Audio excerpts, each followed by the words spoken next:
మాట్లాడపడుతుండ్రు.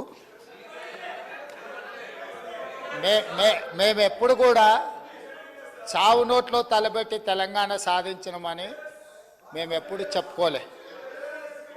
24 గంటలు తిరగకంటే ముందే నిమ్మకాయ రసం దాగి మేము నిమ్స్ హాస్పిటల్లో ఎక్కించుకొని మేము ఎప్పుడు దీక్షలు చేసి చావు నోట్లో తలబెట్టినమని అబద్ధాలు చెప్పలే. రెండవది, 100 రూపాయలు పెట్టి పెట్రోల్ కొనుక్కున్నాం కానీ 10 పైసలు పెట్టి అగ్గిపెట్టే కొనుక్కోక డ్రామా చేయడం ద్వారా శ్రీకాంతాచార్యని, ఓ ఈశాన్ రెడ్డిని, ఓ యాదయ్యను మేము బలి కొనలే. మేము ఎవరి శవాల ప్రాతిపదికనో ఎవరి ప్రాణాల ప్రాతిపదికనో మేము అధికారంలోకి రావాలని కోరుకోలేదు. కోల్పోయిన అధికారాన్ని మళ్ళీ ఇతర ప్రాణాలను బలిచ్చి కుర్చీలో కూర్చోవాలని అనుకోవడం లేదు. అయితే తెలంగాణ రాష్ట్ర విశాల ప్రయోజనాల దృష్ట్యా అక్కడ కల్వకుంట్ల తారక రామారావు గారు, ఇక్కడ తన్నీర్ హరీష్ రావు గారు దీక్ష గురించి ప్రతిపాదించారు. తప్పకుండా జంతర్ మంతర్లో చంద్రశేఖరరావు గారిని రమ్మనుండ్రి. చంద్రశేఖరరావు గారు, నేను ప్రతిపక్ష నాయకుడిగా చంద్రశేఖరరావు గారు, సభాపక్ష నాయకుడిగా నేను తెలంగాణకు నిధులు తెచ్చుడో అవసరమైతే సచ్చుడో తేలుద్దాం. మేం సిద్ధం. తారీఖు పెట్టండి, చంద్రశేఖరరావుని తీసుకొని రండి.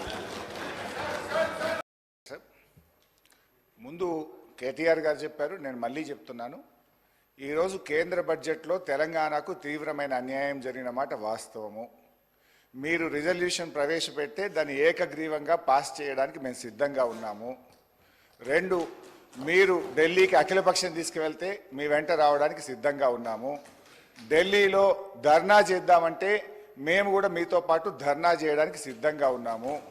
ఈ రాష్ట్ర ప్రయోజనాల విషయంలో ఎట్టి పరిస్థితుల్లో రాజకీయాలకు అతీతంగా ఏ పోరాటానికైనా బీఆర్ఎస్ పార్టీ సిద్ధంగా ఉన్నది, ఉంటది అని స్పష్టంగా తెలియజేస్తా ఉన్నాను. ఇకపోతే అధ్యక్ష, గౌరవనీయ ముఖ్యమంత్రి గారు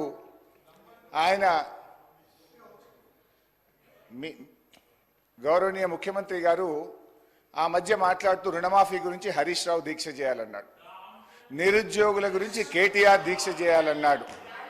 మరి అన్నీ మేమే చేస్తే నువ్వేం చేస్తావు? ఈ రాష్ట్ర సభా నాయకుడిగా ఎందుకంటే నన్ను వ్యక్తిగతంగా అన్నారు అధ్యక్ష, ఈరోజు నీకు అగ్గిపెట్ట దొరకలేదా అంటున్నాడు. మాది ఉద్యమ స్ఫూర్తి. మీలాగా ఆ రోజు రాజీనామా చేయమంటే తెలుగుదేశం పార్టీ తరఫున ఎమ్మెల్యేగా ఉండి రాజీనామా చేయకుండా పారిపోయినటువంటి చరిత్ర మీది. తెలంగాణ ఉద్యమకారుల మీద తుపాకీ పట్టుకుపోయిన రైఫిల్ రెడ్డిగా పేరు తెచ్చుకున్నది మీరు. సోనియా గాంధీ గారిని దయ్యమని నాడన్నావు, దేవత అన్న చరిత్ర నీది.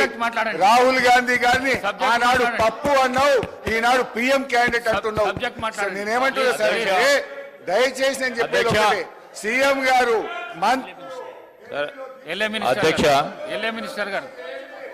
అధ్యక్ష హరీష్ రావు గారికి కోరుతా ఉన్నాము. ఇది చాలా ప్రాముఖ్యత గల ఒక స్టేట్మెంట్కి సంబంధించి అందరి అభిప్రాయాలు తీసుకొని ముఖ్యమంత్రి గారు తీర్మానం చేయాలని మనం అందరం అనుకున్న తరుణంలో మళ్ళా రాజకీయాలకి తావిచ్చే కార్యక్రమం మీరు సమాధానం చెప్పిండ్రు సార్. నేను మిమ్మల్ని కోరుతా ఉన్నా అధ్యక్ష, మరి సిపిఐకి సంబంధించిన పెద్దలు ఇంకా మాట్లాడేది ఉంది, ఇంకొకరిద్దరు గౌరవ సభ్యులు మాట్లాడేది ఉంది కనుక దాని తదుపరి గౌరవ ముఖ్యమంత్రి గారు కూడా తీర్మానాన్ని ప్రవేశపెడతారు కనుక సమయభావం కూడా ఆలోచన చేసి అందరూ సభ్యులు కూడా సహకరించమని కోరుతా ఉన్నాను.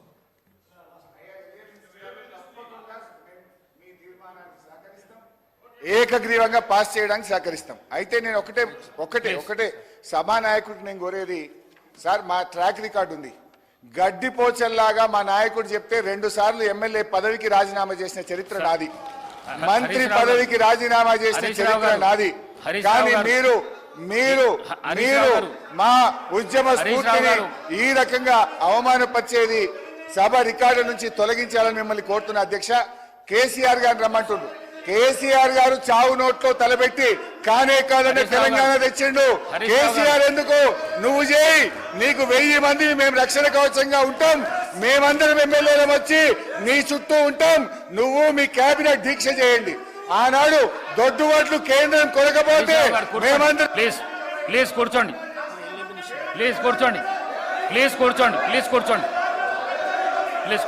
Please please please please please please సభానాయకుడు చెప్పిన దాంట్లో తప్పేమీ లేదు. చెప్తా వినండి. నేను చెప్తా వినండి. సభానాయకుడు ప్రతిపక్ష నాయకుడిని